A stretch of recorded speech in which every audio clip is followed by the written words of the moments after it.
하나님을 경외하는 마음으로 자리에서 일어나셔서 오늘 우리에게 주신 하나님의 말씀 요한일서 1장 5절에서 10절 말씀 함께 교독하도록 하겠습니다. 우리가 그에게서 듣고 너에게 전하는 소식은 이것이니 곧 하나님은 빛이시라 그에게는 어둠이 조금도 없으시다는 것이니라.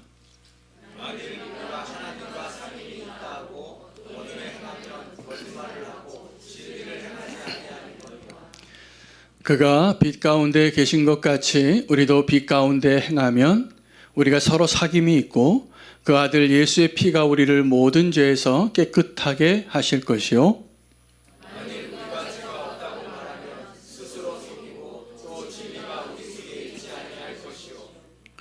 만일 우리가 우리 죄를 자백하면 그는 미쁘시고 의로우사 우리 죄를 사하시며 우리를 모든 불의에서 깨끗하게 하실 것이요. 함께 읽겠습니다. 만일 우리가 범죄하지 아니하였다 하면 하나님을 거짓말하는 이로 만드는 것이니 또한 그의 말씀이 우리 속에 있지 아니하니라. 아멘. 하나님의 말씀입니다. 자리에 앉으시겠습니다. 오늘 하나님의 말씀은 주제가 우리의 거짓말에 대해서 다루는 본문입니다. 우리의 거짓말을 하나님께서 오늘 이 말씀을 통해서 제 생각에는 아주 좀 집요하게 다루시는 본문이 되겠습니다. 오늘 그 하나님 꼭 만나시기를 바랍니다. 우리 안에 모든 거짓의 영역들이 다 드러나고 정직한 하나님 앞에서는 거짓의 사람들이 변화되어지는 역사가 오늘 예배 가운데 있기를 원합니다. 하나님은 빛이십니다. 오늘 요한일서 1장 5절에서 10절 말씀 가운데 내가 전하는 것은 이라고 말하면서 내가 전하는 소식은 이것이니 라고 말할 때 이 소식이 메시지입니다. 이 요한이 전하는 메시지는 두 가지가 있습니다. 하나는 내가 들은 메시지예요. 5절 말씀을 보면 우리가 그에게 듣고 라고 되어 있습니다. 내가 들은 메시지가 있고 두 번째 그 메시지는 우리가 전해야 할 메시지가 있습니다. 그러니까 오늘 저와 여러분은 하나님께로부터 들은 그 복음의 메시지와 우리가 어떠한 모습으로든지 우리의 삶을 통하여 고백을 통하여 전해야 할 메시지 사이에 우리가 오늘 살아가고 있는 겁니다. 근데 그 메시지를 온전케 하는 일은 우리가 하나님 앞에 정직하게 주님과 사귐을 하면서 살아갈 때만 이 복음이 변질되지 않습니다. 우리가 그것에 실패하게 되면 우리가 들은 복음과 우리가 전하는 복음에 차이가 생기기 시작한다는 것을 말씀드리는 겁니다. 그러므로 오늘 하나님이 어떠한 분이신가? 여러분 그 첫 번째 이 요한의 메시지 5절 말씀에 나타난 설명하고 있는 요한의 메시지 두 가지는 내가 들은 메시지와 내가 전하는 메시지이기도 하고 하나님이 누구이신가에 대한 메시지와 우리가 해야 할 일이 무엇인가에 대한 메시지라는 것입니다. 하나님이 누구이신가?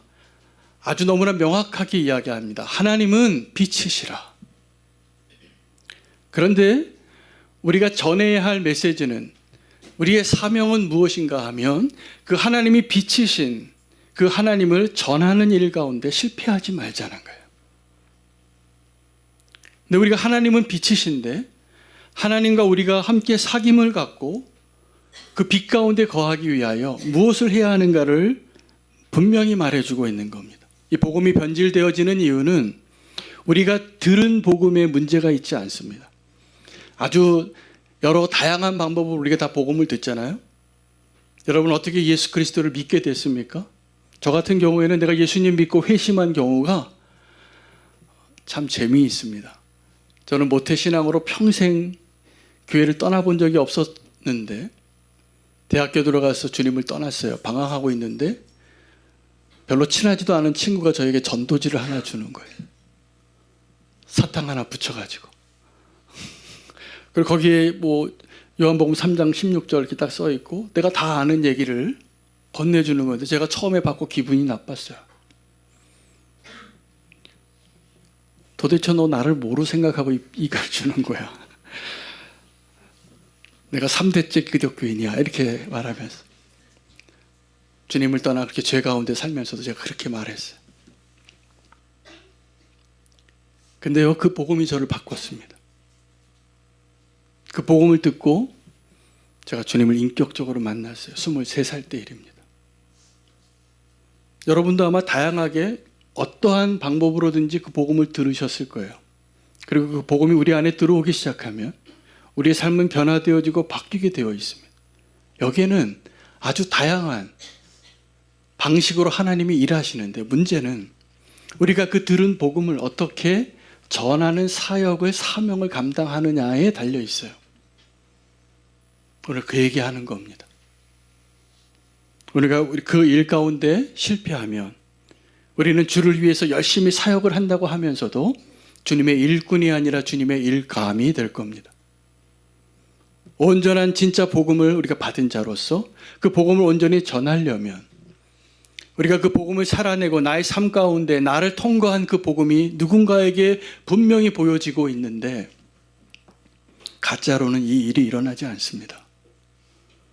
진짜 복음을 통하여 하나님이 일하시고 우리 안에 그 진짜 복음을 살아내는 사람을 통하여서 하나님은 지금도 하나님의 나라를 확장하고 계십니다. 이상한 복음이 너무 많아서 말씀드리는 겁니다. 변질된 복음이 너무 많아서 말씀드리는 겁니다. 오늘 사귐의 조건을 이야기하고 있습니다. 요한이 우리가 하나님과 사귐을 갖기 위해서 하나님의 여정과 우리의 여정을 비교해 봐야 됩니다. 하나님의 여정은 가장 높은 곳에서 가장 낮은 곳으로 그 먼 길을 오셨어요. 말씀이 육신이 되어 거룩하신 하나님이 이 죄인의 자리에 오신 거예요.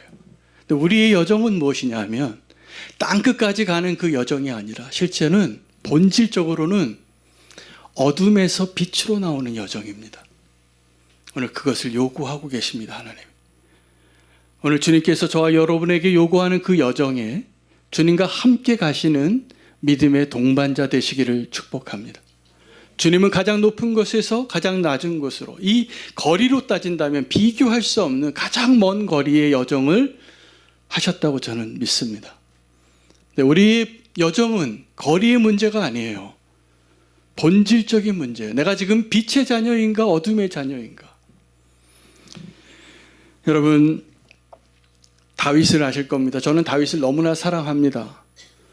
제가 선교사 언어 훈련을 갔는데 제 아내가 제 영어 이름을 데이빗이라고 지어줬어요.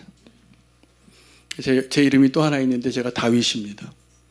그런데 저는 다윗의 인생 가운데 다윗이 정말 하나님의 사람으로 하나님께 영광을 돌리는 삶을 살았지만, 여러분, 다윗이 우리가 다 알고 있는 가장 처참하게 무너졌던 인생의 때가 있습니다. 잘 나갈 때였습니다.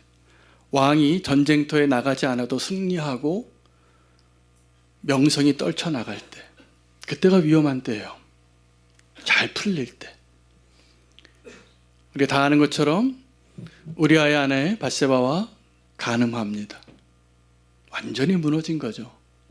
그 눈 한 번 지키지 못했다가 나락으로 떨어진 겁니다. 근데 더 심각한 것은 다윗이 그런 죄를 지었다는 게 문제가 아니에요. 하나님 앞에서는 용서받지 못할 죄가 없습니다. 근데 적어도 1년에서 한 2년 정도의 시간을 다윗은 거짓의 사람으로 살았습니다. 우리 가운데 오늘 이 자리에서도 어떤 분들은 정직한 하나님 앞에 서 있는 거짓의 사람들이 있을 법합니다. 누군지는 저는 모르지만 주님은 아십니다. 근데 주님 앞에 오늘 우리가 이 질문에 대답해 보셔야 합니다. 전 누군지 모르지만 오늘 그분에게 얘기한다고 생각하시면 돼요. 여러분, 다윗의 가장 위대한 믿음의 모습은 그 다윗이 가장 처참하게 무너졌을 때 우리에게 보여줬습니다. 하나님이 다윗을 포기하셨을까요? 다윗이 간음하고 자기 죄를 덮으려고 그 충성스러운 우리아를 죽이기까지 하는 아주 죄질이 나쁜 죄인이 됐는데 겉으로는 여전히 하나님의 사람이었어요. 하나님이 그 다윗을 포기하지 않으십니다. 하나님이 저와 여러분을 오늘도 포기하지 않으십니다. 그래서 오늘 이 말씀 허락하신 거예요. 다윗에게는 나단이라는 선지자를 허락하십니다. 나단이 찾아오지요. 다윗의 부끄러운 죄가 온 천하에 드러나는 순간이에요. 죽음이죠. 근데요, 다윗은 그 순간에 진정한 회개가 무엇인가를 우리에게 보여주는 믿음의 사람의 모습을 보여줍니다. 저는 다윗이 하나님과 함께 승승장구하여서 사울이 죽인 자는 천천히요 다윗이 죽인 자는 만만이라, 사람들이 더 많은 박수를 다윗에게 보낼 때 정말 하나님의 사람답다는 말을 하기보다는 그가 이 거짓의 사람으로 살다가 빛 가운데로 나오는 그 일에 실패하지 않았던 그 모습이 정말 다윗 같아요. 오늘 저와 여러분이 그 은혜를 누리시기를 바랍니다. 오늘 짧은 구절인데 5절부터 10절까지 6절인데 4번의 가정법이 등장합니다. 만일 우리가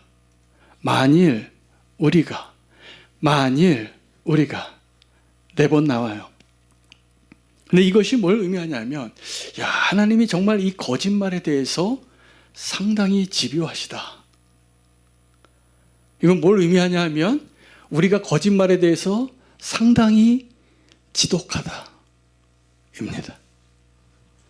여러분, 그 4번의 그 가정법이 어떻게 되냐면, 본문을 제가 한 번 더 요약을 하면, 우리가 만약에 하나님과 사귐이 있다 하면서 어둠 가운데 행하면 우리가 거짓말하는 자라는 거예요.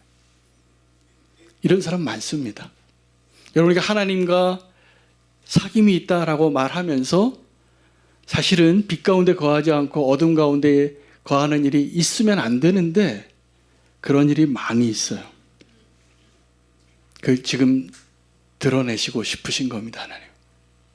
만일 우리가 죄가 없다고 말하면 이거는 스스로 우리 자기 자신을 속이는 거라는 거예요. 내가 죄가 없다라고 말하면. 만일 우리의 죄를 자백하면, 이건 또 다른 가정법, 정반대의 가정법. 우리가 만약에 정말 죄를 고백하게 되면 하나님은 미쁘사 의로우시고 우리의 죄를 깨끗게 하시는 분이시기 때문에 고백하라는 거예요. 4번째 가정법은 만일 우리가 범죄하지 아니하였다라고 말하면 우리가 하나님을 거짓말하는 이로 만드는 거라는 거예요. 여러분, 이 거짓말에 대해서 왜 이렇게 비슷한 얘기잖아요? 왜 이렇게 반복을 많이 할까요? 우리가 거짓의 옷을 벗기 그렇게 어려운 존재라는 거예요. 그리고 하나님은 아주 집요하게 우리의 거짓말을 지금 들춰내시고 싶으신 거예요. 근데 이것이 하나님의 사랑이에요. 오늘 그 하나님의 사랑이 누려지시는 저와 여러분 되시기를 축복합니다. 여러분, 가장 큰 거짓말이 뭐냐면 내가 의롭다라고 말하는 거예요. 내가 죄 지었지 않았다. 나는 죄인이 아니다. 나 죄 지은 게 없다. 이런 말 안 하시죠? 하세요? 안 하세요? 예, 자신이 없으실 거예요. 그런데요, 우리가 이런 말을 한다고 저는 아주 많이 하고 산다고 생각해요. 그 증거가 뭐냐 하면 우리가 누군가를 판단하고 정죄할 때입니다. 내가 누군가를 판단하고 정죄할 때는 내가 죄가 없는 자라고 스스로 생각하고 있는 겁니다. 근데 나는 여전히 그 거짓말 가운데 살고 있기 때문에 그런 거짓말을 하는 사람에게 있어서 다른 사람은 잘 보이지 않아요. 그럼 내가 의롭고 내가 교만해지기 쉽습니다. 그리고 다른 사람이 어떻게 보일까요? 다른 사람의 죄가 너무 잘 보여요. 너무 잘 보여요. 이게 거짓말의 효과입니다. 어떤 거짓말이요? 내가 죄 안 지었어. 여러분, 거짓말 가운데 색깔이 있더라고요. 이 거짓말 누가 하게 합니까? 다른 사람에게 하는 거죠. 왜 거짓말을 합니까? 이 위기를 모면하려고 가장 쉬운 방법이에요. 베드로가 왜 제사장의 뜰에서 예수님을 부인했습니까? 부인하고 싶지 않았는데 아주 본질적으로, 본능적으로 우리는 거짓말이 튀어나오는 존재예요. 뭘 위해서요? 나의 정체를, 나의 부끄러움을, 나의 실체를 드러내고 싶지 않기 때문에. 여러분, 기회가 있어서 죄와 싸울 기회가 있으면 죄와 싸우지 마시기 바랍니다. 제가 미리 결론을 말씀드리면 반드시 집니다. 죄와 싸워서 이길 사람이 없어요. 왜요? 우리가 죄인이기 때문에. 죄의 문제를 내가 다루고 내가 싸워서 이길 사람이 하나도 없습니다. 하나님이 그것을 아시기 때문에 예수 그리스도를 우리의 자리에 보내시고 죄와 싸워서 사망과 싸워서 이길 수 있는 유일한 승부를 하신 거예요. 그걸 우리는 그걸 믿음으로 구원을 얻고 의롭다함을 얻는 것입니다. 다른 사람을 위한 거짓말을 우리가 흔히 뭐라고 얘기하냐면 하얀 거짓말이라 그래요. 자기 유익을 위해서 거짓말하는 거예요. 시뻘건 거짓말, 새까만 거짓말. 그러면 새하얀 거짓말은 거짓말이 아닐까요? 아니요. 그건 거짓말입니다. 새하얀 거짓말, 거짓말입니다. 우리가 하나님 앞에 정직하게 살아갈 때 우리는 그것도 그건 거짓말이 아니지라고 말하고 싶기 때문에 색깔을 붙인 거예요. 새하얀 거짓말은 존재하지 않습니다. 거짓말 색깔은 원래 다 시뻘겋거나 다 시꺼먼 겁니다. 이게 거짓말이에요. 근데 우리가 거짓의 사람이 되는 이유에 대해서 오늘 이 4가지 가정법에 동사가 달라요. 내가 죄가 없다라고 말할 때는 다 claim이란 단어를 씁니다. 동사를. 근데 내가 죄가 있다라고 말할 때는 confess라는 단어를 써요. 여러분, 거짓의 사람들은 confess 하지 않습니다. 다 claim 합니다. 뭐라고요? 핑계를 대고 탓을 할 겁니다. 내가 지금 이 죄를 지은 것은 누구 때문이에요? 여러분, 최초로 범죄가 일어났던 현장이 에덴 동산이었습니다. 그 에덴 동산에 죄가 들어왔을 때, 죄가 들어온 과정 우리가 또 많이 이전에 제가 말씀 가운데 나눴기 때문에 죄가 들어왔을 때 하나님께서 그 죄인들을 다루신 것이 심판이었을까요? 은혜였을까요? 네? 은혜입니다. 심판으로 다루셨으면 그 자리에서 죄의 결과를 맛보게 하셨을 거예요. 다 죽어야 돼요. 근데 하나님께서 죽이지 않으시고 창세기 3장 15절에 원시복음이라는 은혜의 판결을 내려요. 죄인들에게. 그 원시복음이라고 하는 별명을 갖게 된 이유가 있습니다. 범죄했는데 다 아담은 하와에게 손가락질을 하면서 하나님, 내가 얘 때문에 사과를 먹었어요. 하와는 하나님께 뱀에게 손가락질을 하면서 하나님, 내가 얘 때문에 유혹을 받았어요. 우리가 지금 늘 하는 얘기입니다. 결과적으로는 죄가 들어왔고 죄를 범했고 하나님의 동산은 죄악으로 무너졌어요. 이것을 회복하기 위한 하나님의 결정이 뭐냐는 거예요. 하나님의 결정은 이 여인과 뱀을 불러와서, 주범이 여인이기 때문에 여인에게 너 여자하고 뱀은 이제 앞으로 원수가 될 거야. 평생 싸울 거야. 그 여자의 후손들과 이 뱀의 후손들이 계속 싸울 거야. 여기까지는 복수였는데 여자의 후손들이라고 말씀하셨는데 여자의 후손이라는 단수를 쓰면서 이 여자의 후손이 뱀의 머리를 파하고 뱀은 이 여자의 후손의 발 뒤꿈치를 상하게 하리라. 이게 판결이에요. 그러니까 지금 저와 여러분이 살아가고 있는 예수 그리스도의 십자가의 사건과 그리고 여전히 우리가 하나님의 자녀로서 은혜를 입고 있지만 원수가 우리의 발 뒤꿈치를 물게 한 죄인의 상태로 하나님의 형상과 모양이 훼손당한 상태로 살아가고 있는 이 상황이 심판이 아니라 하나님의 은혜의 상황인 거예요. 그리고 하나님이 기대하시는 게 있어요. 빛 가운데로 나와서 나와 교제하자. 너희 죄의 문제를 내가 해결해 주겠다. 여러분, 이 창세기 3장 15절에 나오는 여자의 후손이 단수인데 누구를 의미하는 거죠? 다 좀 느낌이 오시죠? 예수 그리스도예요. 최초의 범죄가 일어났을 때 하나님은 판결하신 그 내용 가운데 구원자, 대속자, 우리를 죄에서 구원하실 분을 계획하셨다는 거예요. 그 하나님의 계획 안에 오늘 저와 여러분이 주님을 만난 겁니다.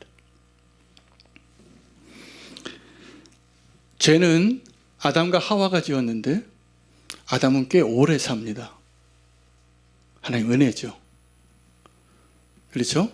노아의 홍수 몇 년 전에 죽습니다. 근데 죄의 결과가 그 자녀들에게 나타난 거예요. 노아의 두 아들이 누구죠? 가인과 아벨입니다. 가인과 아벨이 하나님께 예배하는데 하나님이 누구의 제사는 받고 누구의 제사는 받지 않으셨어요. 왜 그러셨을까요? 가인의 제물은 약간 흠이 있고 아벨의 제물이 완전해서일까요? 그렇게 해석하시는 분도 계시는데 저는 거기에 동의하기보다는 이건 하나님의 주권이라고 믿고 싶어요. 하나님이요, 누구의 예배를 받으실 수도 있는 겁니다. 그 누구의 예배를 받지 않으실 수도 있는 겁니다. 그건 하나님의 선택이에요. 근데 그 하나님의 선택을 우리는 분노해요. 분노해요. 그래서 이 가인의 표정이 바뀌어요. 안색이. 창세기 4장에는 하나님께서 이 가인의 표정을 읽으셨어요. 그리고 이렇게 말씀하십니다. 가인에게, 가인아, 너의 안색이 왜 변했냐? 그 안에 분노가 있고 그는 이미 살인을 행하기 전에 살인을 결심한 거죠. 마음속으로 여러 번 죽인 거예요. 사실은 이것은 하나님께서 이 가인을 향한 하나님의 은혜입니다. 오늘 이 요한 1서 본문과 똑같은 얘기를 하시는 거예요. 가인아, 너 그 어둠 가운데 있지 말고 빛 가운데로 나와. 라고 얘기해 주시는 거예요. 그게 무슨 표현이냐면, 가인아, 너 오늘 왜 안색이 안 좋냐? 그러면서 이 말씀을 하세요. 가인아, 죄가 너를 원할지라도 너는 죄를 다스려야 돼. 오늘 이 요한 1서 말씀은 어둠 가운데 있는 그 가인의 모습으로 안색이 변하여서 누군가를 죽이고 싶고 분노하고 있는 이 세대를 살고 있는 저와 여러분에게 초대하시는 거예요. 윤호야, 이제 빛 가운데 좀 나와라. 그리고 나와 교제하자. 그래야 네가 살아. 가인이 그 하나님의 말씀을 듣고 돌이켰어야 했어요.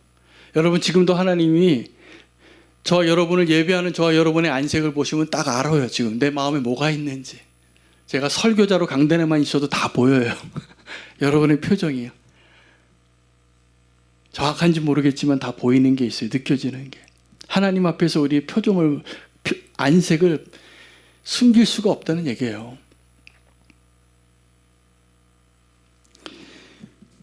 여러분, 이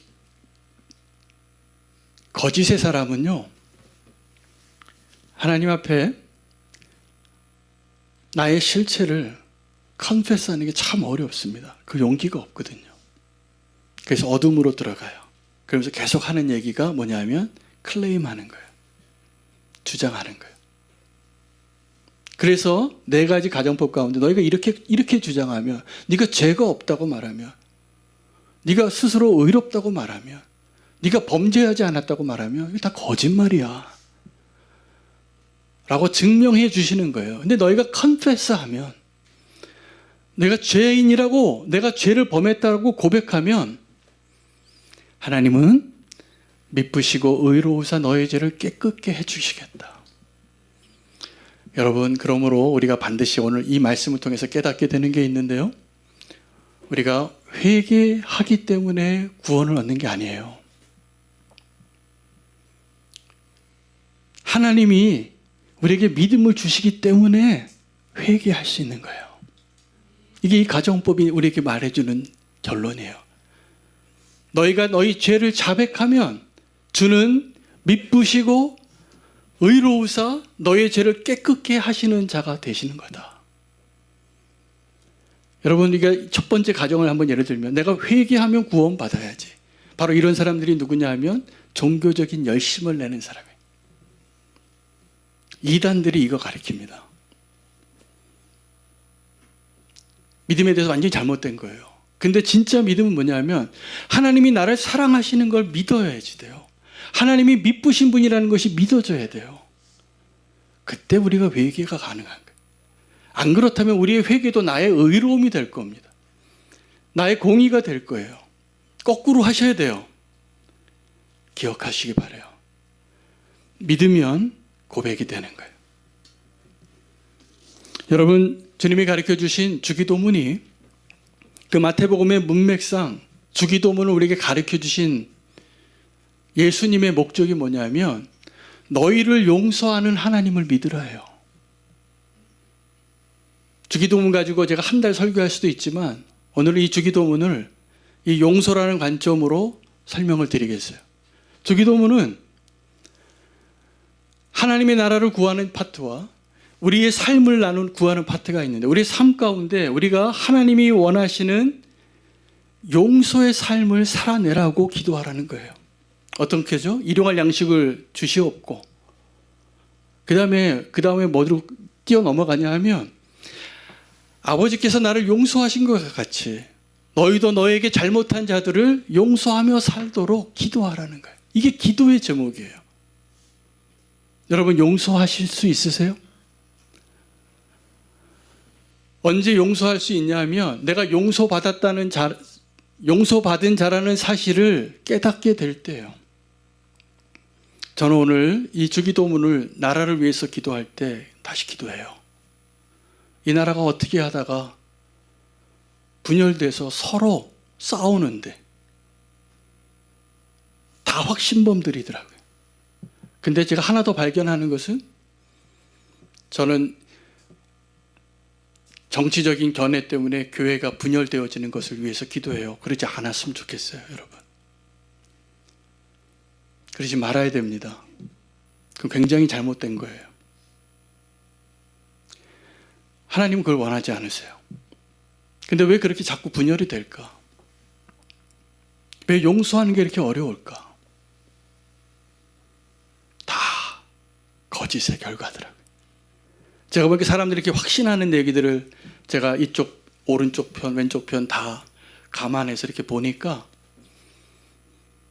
다 자기가 한 말을 지키지 못하는 사람들이에요. 그래서 우리가 지금 기도할 필요가 있습니다. 이 나라와 민족이 하나님의 공의 앞에 모든 거짓이 드러나게 해달라고.